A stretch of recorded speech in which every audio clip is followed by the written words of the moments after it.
Welcome to the Real Estate Espresso Podcast, your morning shot of what's new in the world of real estate investing. For Thursday, August the 18th, I'm your host, Victor Menashe.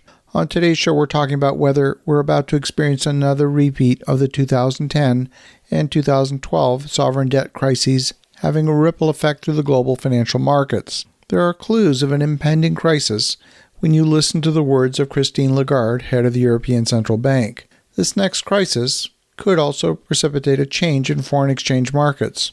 When countries experience a crisis of confidence, the release valve is almost always the value of the currency in international markets. Some currencies are free-floating. Others have their currencies pegged to specific assets, and still others are pegged to other currencies. For example, we have 66 countries pegging their currencies to the US dollar. There are 25 countries pegged to the euro. This is designed to stabilize exchange rates between trading partners. We have some very powerful lessons that maybe could have been learned from the 2008 financial crisis if you were paying attention. But we're doomed to repeat those lessons if we don't actually pay attention to what those lessons have to teach us and look at the root causes of what precipitated the financial crisis back in 2008.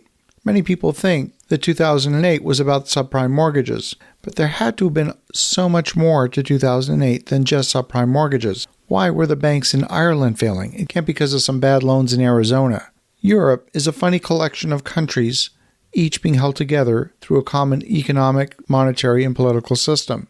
But each of these countries are not created equal, at least not economically. It makes sense that if you look throughout history, that bonds issued by one country are not necessarily of the same quality as bonds issued in another country. We often hear about the North-South divide in Europe. Italian credit is not of the same quality as, say, German credit. Yet somehow we see a very large percentage of the collateral being used in the repo market at the European Central Bank being comprised of Italian sovereign debt.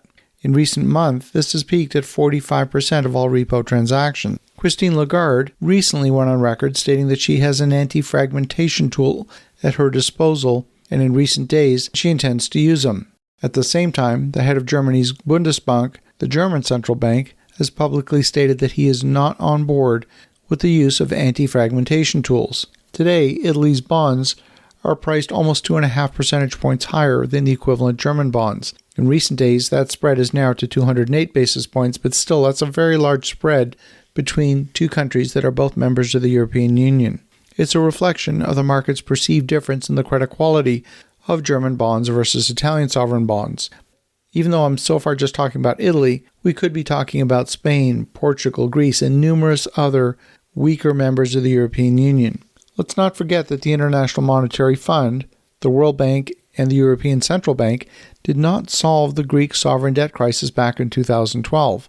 All they did is they loaned Greece more money, effectively kicking the can down the road.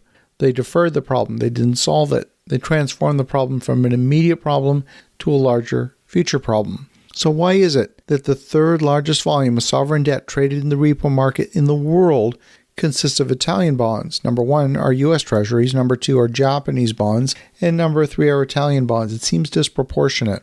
Turns out that Germany's issued very little debt in the form of bonds. On the other hand, there's other countries, like Italy and Japan, that have issued so much debt, there's plenty of paper available to post as collateral in the repo market. And that's why so many lenders and so many borrowers are in fact gravitating towards Italian bonds because there's just so much of that paper around. Now, when problems occur in the global financial system, they manifest themselves first as a crisis of confidence in the quality of the collateral, not really as a crisis in liquidity. A crisis of confidence in collateral quality is almost always the first step. All of this brings us to the question of what will be the next currency to experience a sovereign debt crisis, and how will it be handled? Will the central banks succeed in kicking the can down the road as they've done before? It turns out the ECB has made the decision to buy Italian government debt and sell German government bonds in its place. When repo collateral becomes toxic, then the financial system globally risks collapse. After all, these are really collateralized short-term loans between banks. If the collateral is no good, then the loan evaporates. So if you go back to the headwaters of the great financial crisis of 2007, this is exactly what we saw. We saw banks in Europe rejecting mortgage-backed securities, asset-backed securities. And when they started refusing Greek sovereign debt, we could see that the carnage had spread from not just a crisis in confidence in those mortgage-backed securities, but to almost all forms of debt, depending on the credit quality.